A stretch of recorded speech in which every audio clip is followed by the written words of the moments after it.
Jacob Rees Mogg, this is a power grab by the executive. It's not giving power back to the sovereign parliament. I think that's a misunderstanding of what's happening. This is a two-stage process.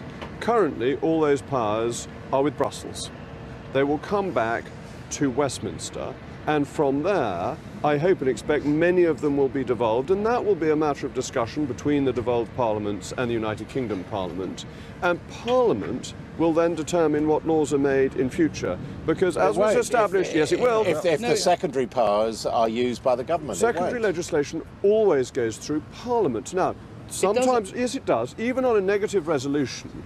If enough MPs object to a secondary resolution... Completely wrong. Sorry, Jacob. The government cannot resist a prayer against... Jacob, I'm sorry, I'm going to correct you, because in 2014-15, there were 19 prayers against, and not a single one led to a vote. But the 19 prayers did not have a majority of Parliament praying against it. So you've got to have a majority. No, that's the government. No, what I'm saying is that for secondary legislation there always has to be either the tacit or implicit consent of Parliament. But that is always the case. The only way you can assess whether there's the assent of Parliament is if you have a vote and a debate. And the government over the last 2 years simply hasn't been allowing us to do it. If 326 MPs to support a prayer against a negative instrument, you would find that there was a vote in Parliament invariably. As it happens, I do agree with you that the government should be more open to allowing prayers against the negative resolutions when signed by leading figures in the opposition. Can I be helpful, and just to help, could we conclude?